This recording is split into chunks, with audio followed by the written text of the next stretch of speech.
This is a Insultex underquilt that I'm working on for my wife.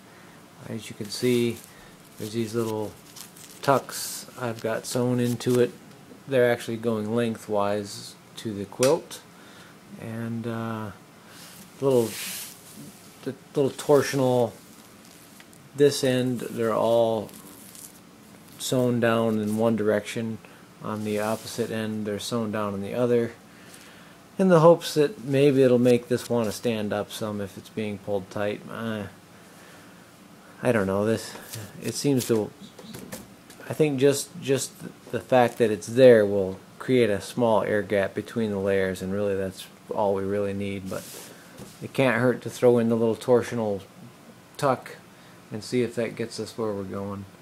I've got these tucks sewn every 4 inches. Well, I drew the line on there every 4 inches, and then they're about 1/4 inch tall, so that shrunk it up quite a bit from, the original width of this stuff I think is 60 inches or something like that, and now it's about 50 inches wide. So putting these little 1/4 inch tall things every 4 inches sucks up a lot of fabric.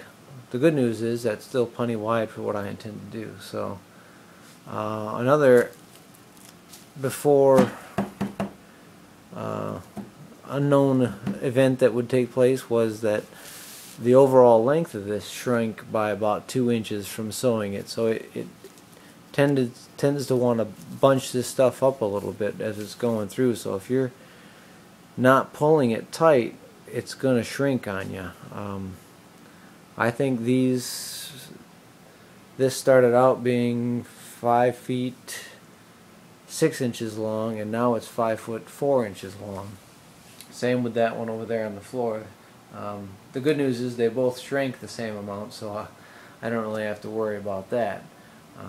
I noticed it was shrinking when I sewed across this end to put the little torsion bar thing in there. It really bunched up like crazy just by running it through on this edge, and so I had to pull it all back out and then stretch it as I sewed that down. But so lesson learned on that. But since now I've got these laid out, and I'm cutting them to width.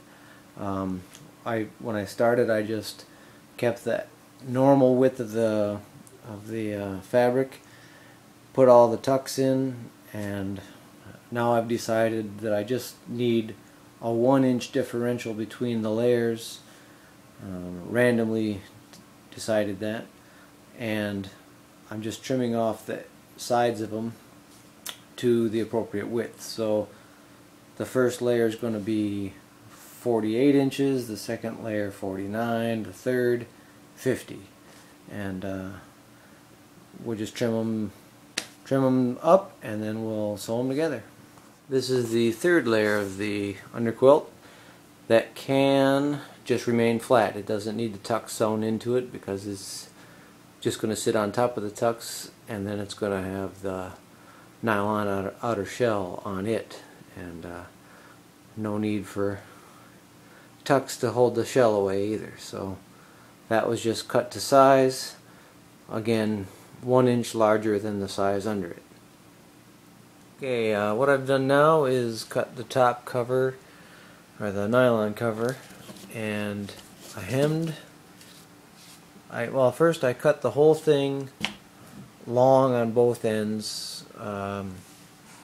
We'll say I think it was 5 1/8 inches long on each end. That gave me enough for a rolled hem. I like a nice wide rolled hem just because it's easy to work with. And then the ends of the cover are going to become the drawstring channel at the end. So I left it an extra 4 inches long after the hem so that this area will become the drawstring channel. And I just hemmed the first several inches down it that are going to be the drawstring channel. The rest of it will be encased in the underquilt itself. When I turn it inside out, it'll be hemmed in or seamed nicely, so you won't have the raw edge. So that's the plan for the outside cover. So we've decided that we're going to have to put a dart in the other two layers. This is the flat, biggest layer, so it's going to get a 2-inch dart to bring it back to 48 inches, or 48.5, whatever we're dealing with. And then the, let me grab the other one. This one is just getting a 1-inch dart by 6 inches long to shorten it up from 49.5 down to whatever, 48.5. So we're going to do that and get our ends the right length, and then we should be able to stack all 3 layers together. See what we come up with from there. Right, so there it is, all 3 layers pinned together, and now is when it's going to get probably a little unwieldy, where trying to run that through the sewing machine, just with the differential cut just magnifies any issue you may have had in fitting. So it makes it difficult, it makes it a challenge, I should say. It's an opportunity to succeed, as we say at work. So here goes. I'm going to try and drag this thing through the sewing machine, see what we end up with. Now it's been sewn down just the sides and turned inside out, and now we got that nice hem or whatever seam down the side that it's not unlike, I suppose, a stuff sack or something. So that'll be a nice it's just a nice finish, easy finish on the edge.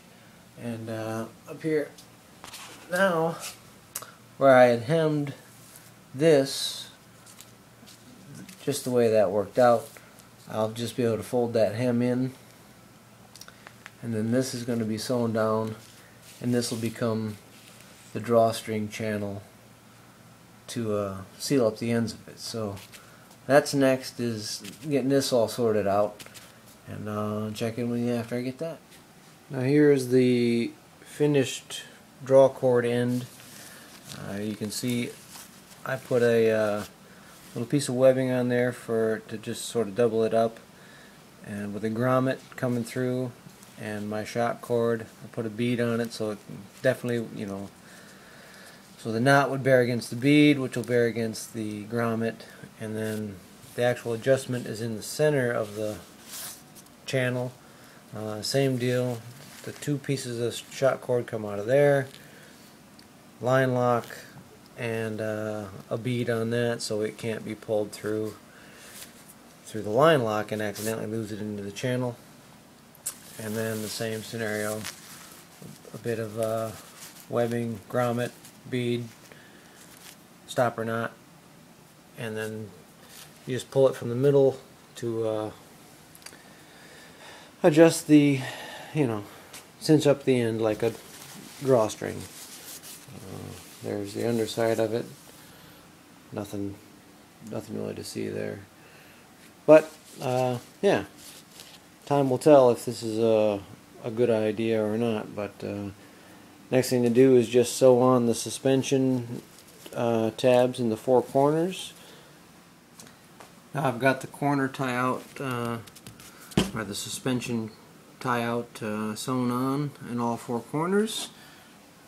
So next thing to do will just be get some bungee to suspend it from and throw it on the hammock, which we have a trip today. I'm burning the candle at both ends trying to get this done before I actually leave the house this morning, and hopefully the intention was to put a draft tube in here as well along here to help seal up the end a little better, but that'll come later. This will certainly be good for the summertime right now, and I still need to work on the draft tube design, so that'll be coming next, and it's an easy add-on afterwards.